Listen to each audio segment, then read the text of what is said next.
I don't know if you remember this, but also when we were meeting people for the first time at a conference, you go to shake their hand and they kind of go back like this, and then you do the elbow bump, and so you started to feel it. But to be totally honest, I didn't really understand what was coming down the path until the following week.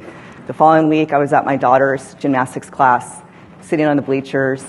I get a text from the Napa School District. School is closed for the next 2 weeks, which were the 2 weeks before spring break. And that's when I started to panic. Texted my husband, oh my God, what are we going to do with our kids for the next 3 weeks at home? 3 weeks I was worried about, so obviously I had no idea what the universe had in store for us.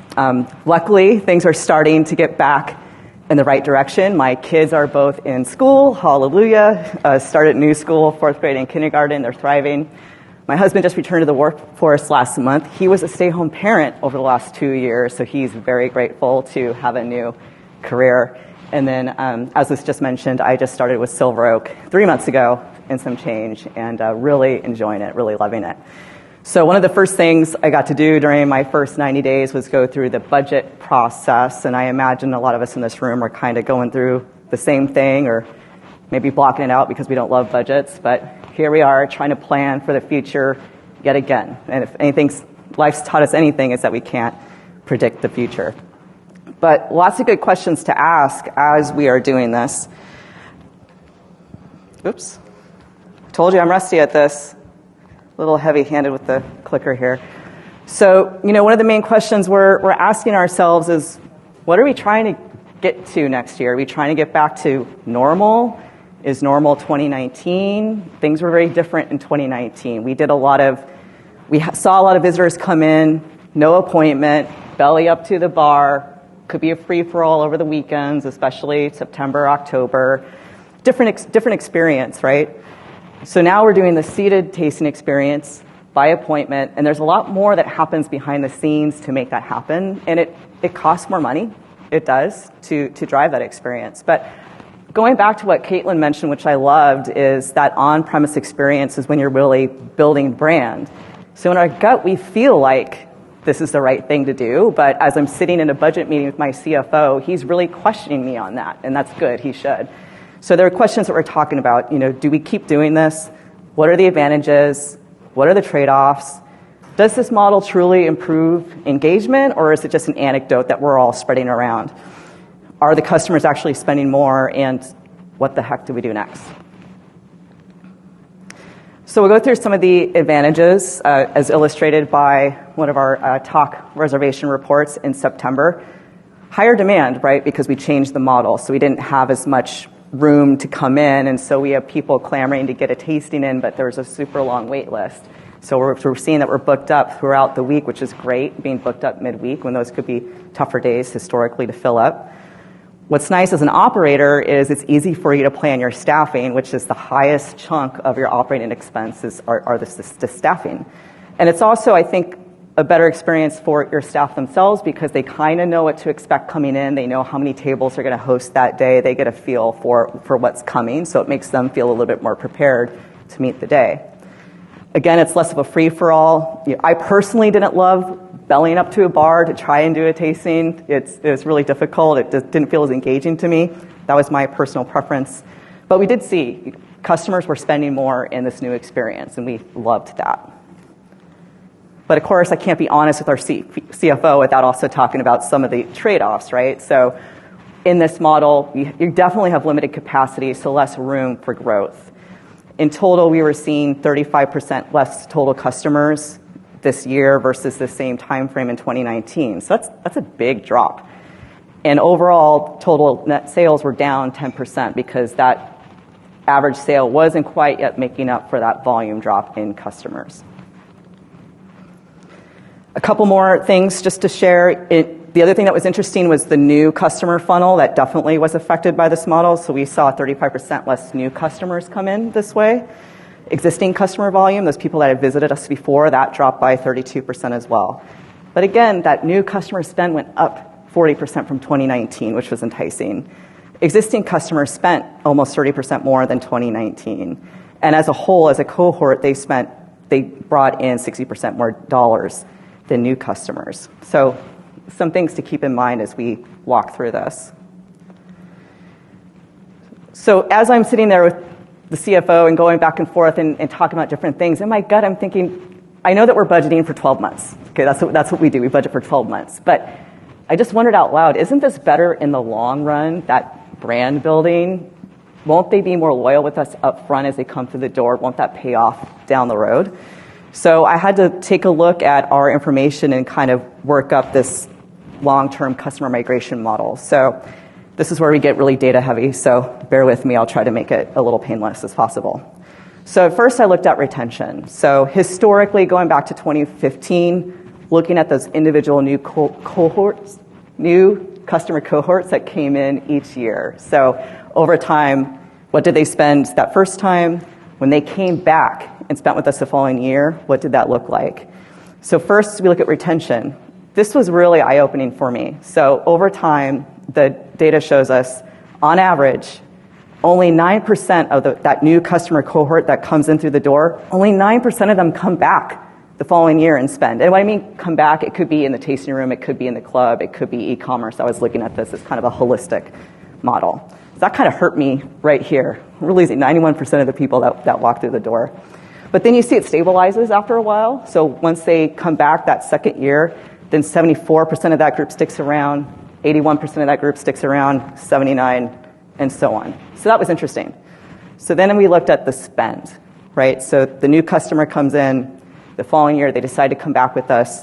They increase their spend by 218%. And that was exciting. I was like, all right, we're onto something here. This is going to be good. This is going to prove me right. I love being right. I hate being wrong. And then over time, that starts to stabilize a little bit more too. You know, a big jump that first year. And then it's 114% of the previous year, 103, 115, and 98%. I just got stuck on that retention number. Again, that really just bugged me. Wow. So that's when we lose the most amount of new customers. But other people that stay, that's when they're spending a lot more. So we'll come back to that. There we go. So I'm thinking, okay, so how do I visualize this for the finance team? Let's do a simulation, right? Based on those percentages that we looked at in terms of retention, average sale. These are all based on the percentage growth that we see in these areas, but I started with a baseline of a fake number, so we don't see 10,000 people come in a year, but I just use that for the simplification of this exercise and not to give away data that our CFO probably doesn't want me to give away.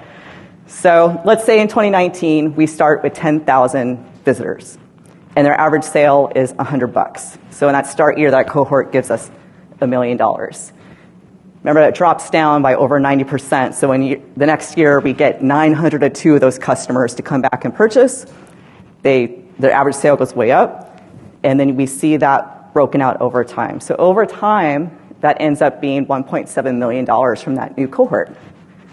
So then I run the simulation with what we're seeing now, a lot less customers. So my volume starts out way lower, right, than 2019. So I only have 6,500 new customers coming through the door. They're spending a lot more, which is great, and they're spending more over time. But I'm at under 1.6. That's such a bummer. I really wanted to be right in the simulation, and I'm not quite there yet, right?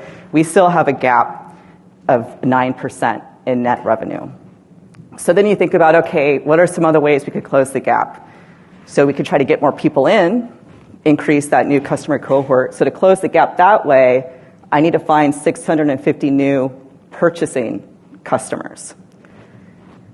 So I don't know about you, but I'm a little nervous hanging my hat on assuming we will get that many new people through the door. I don't know. Going back to pre-COVID, do you remember some of the buzz things that the industry was talking about when we were worried about what was happening in our industry? Cannibalization from cannabis, hard seltzers, millennials. The other thing, too, is, and Silicon Valley Bank reported on this several years in a row, they were talking about tasting rooms in Napa and Sonoma County, their average visitor count each month was going down over time. And what was interesting about that, it wasn't because there was less people coming to Napa and Sonoma. It was because tasting rooms were starting to do the seated tasting model and people were spending more time at fewer wineries. So that was a few years ago, and a lot more of us have adopted that model. So I sense that might continue to affect that trend, right? People hitting less wineries on their trips. So then, okay, well, what about we just increase our average sale, right? We increase it 10%, we close the gap. And I would love to do that. Can we do it 10%? I don't know. I keep hearing the word inflation over and over and over again, and people are sensitive to it, and they're worried about it. So can I just assume people will spend that much more money with us next year when they're already opening up their pocketbooks a bit this year? So then I go back to that favorite stat of mine, the retention trend. What if we just did a better job at that? Those new people coming through the door. What if instead of losing 91% of those people, what if we only lose 89% of them, which still sounds like a high number to me, but what if? Small steps, right? So running through the simulation, I highlighted the number in blue. That's where that number changes. That's only 130 additional people from the previous simulation. So trying to get 130 people that have already hung out with us, enjoyed our wines, we've had an experience with them, I just need to make sure that they purchase again that second year. That sounds a lot easier to me than finding 650 brand new customers to walk through the door and then hope I can get them back in the door next year. And that gets me about flat to 2019, okay? So lots of data talk. Now we got to get back to the human side of it, and how does that translate into strategy and experience? So one thing I do want to go back to is that talk calendar where we had lots of red because we were fully booked. That did beg a good question. Are we charging enough for our experiences? So in some cases, yes, as we're looking forward to 2012, we are tweaking some of our pricing to make sure that it's a little bit more in line with the demand. So we don't have to turn away as many people that truly want to come in at that price point. So then we look at pre-season booking opportunities, right? So I know once we get towards the summer months, we will have no problem filling up those appointments again, but am I filling it with the right cohort of customers? And shouldn't I try to go after the people that came to see us this year when things are really difficult, the people that were willing to try out the new seated tasting experience, the people that have that memory of maybe, I see this a lot, people kind of reunited with their friends that they haven't seen since COVID hit, so they have some happy memories tied to us. Don't we want to try to get them back again? And that also includes reaching out to your existing loyal members, right? So as we get closer into the season, you find that cohort of people and say, we do have some bookings opening up over the weekend. I see you came last year to celebrate a birthday. I see you came last year to celebrate an anniversary. Try to be a little bit more proactive in getting those people first and getting them in the door. So that's what we do when people start booking. But then we talk about, as we get closer to that experience, the pre-arrival tactics.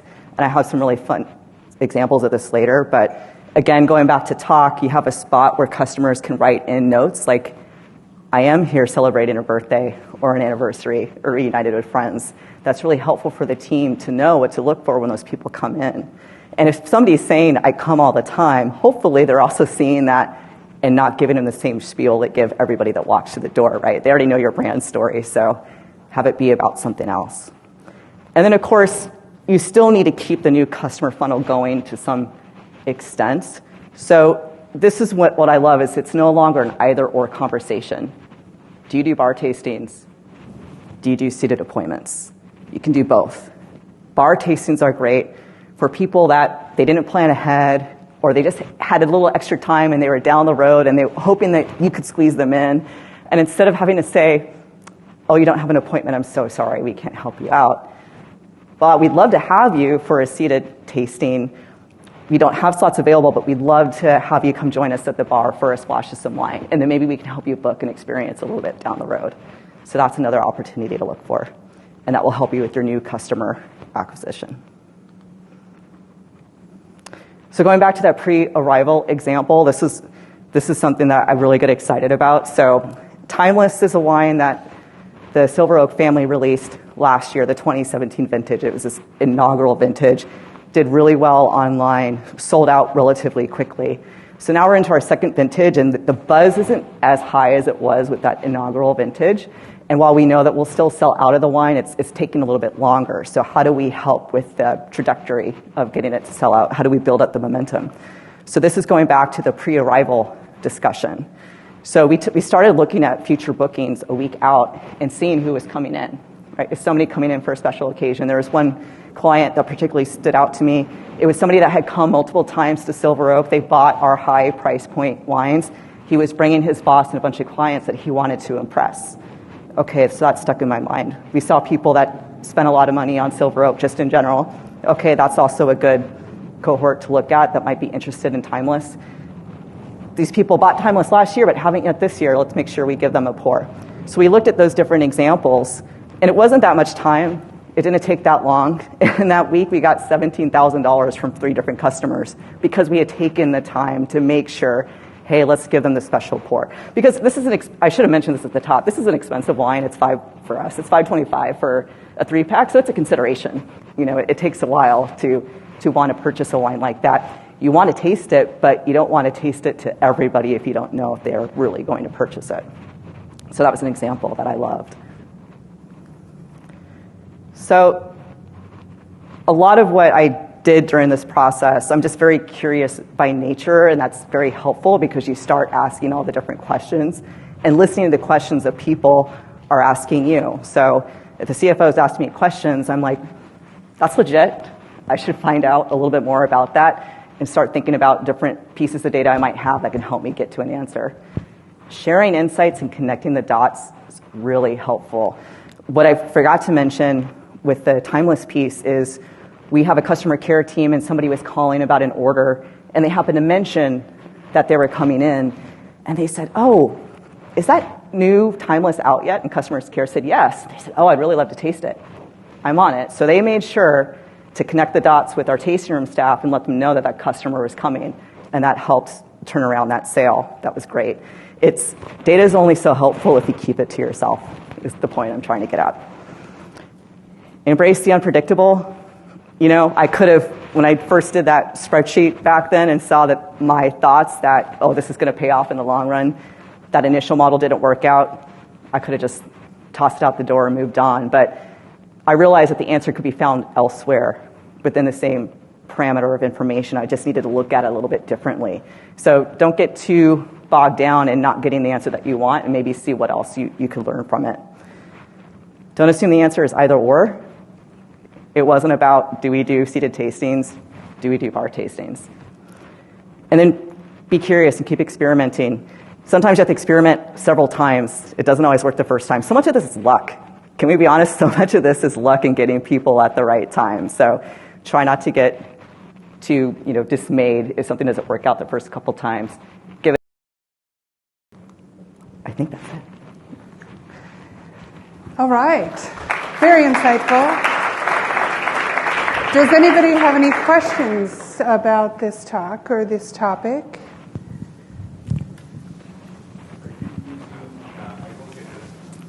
Can you hold on for just 1 second? She's going to bring a mic so that we can all hear you. Thank you. Are you using did you build your own software to handle all these seatings, or use something off the shelf like TAC or something like that to manage all these people? There's a few different things in play. Yes, we use TAC for a reservation system, and what I love about it, we were just starting to use it at Coppola when I left, so I never got to really geek out behind the scenes. So I'm loving that we have this here. So there's a lot of great reporting in there, especially on the pre-arrival, where you can see the customer, if they've had previous visits, who's coming, which seating, which tasting that they're working towards. We have a proprietary POS and CMS system that Silver Oak uses, but a lot of this was also Excel behind the scenes. So the data that I needed to have in order to do that work in Excel, I needed to make sure that every customer record I could at least know when that customer started purchasing with us. That was really important to me. The reporting functionality in our proprietary system allowed me to pull sales data from people that started within a certain date. So I could say, start with customers that started in that year 2015, and then show me what they purchased 2017, 2018. In the interest of sharing insights, does anybody have any things that they're grappling with that they're trying to figure out, or any discoveries that they've made? No? You guys have it all figured out? I love it. Are you done with your budgets? No? Did you have a question? No? I'm just suffering for those. Yeah. Misery loves company. We got you. I actually have a question for Yeah. you. So I know that aside from your brand being relatively iconic, what do you do that differentiates your seated experience in your tasting room from your competitor down the street to keep that retention, to keep those people in that seat a little bit longer to maximize your profit? What makes that experience unique? One thing I was very impressed with when I started working there, again, I worked at the family Coppola for 21 years. I grew up there. So I had a lot of anxiety of working at a new company. I didn't know anything else, really, besides I worked at a grocery store for 2 years before then. But my friend Ina will attest to, we had a very special company culture, and so that meant a lot. And so I didn't know what that would be like. The company culture there is amazing, and the people we have in their tasting rooms, our hosts, they have been there 20, 15, so many double-digit tenured people that have been there. I mean, they believe in the brand, they feel it, and they extend that to the customers. Right. I can't tell you how many people they make reservations, and they say, "Can I get Tom Walsh?" I love that. I want Tom Walsh. So that's not a data point. It's about, at the end of the day, it's about the customer experience, and that's a human thing. It's not a formula. Right. Yeah. That's great. Thank you for sharing that. All right. Thank you. Any other questions? Okay, let's give Janiene a round of applause. Good job.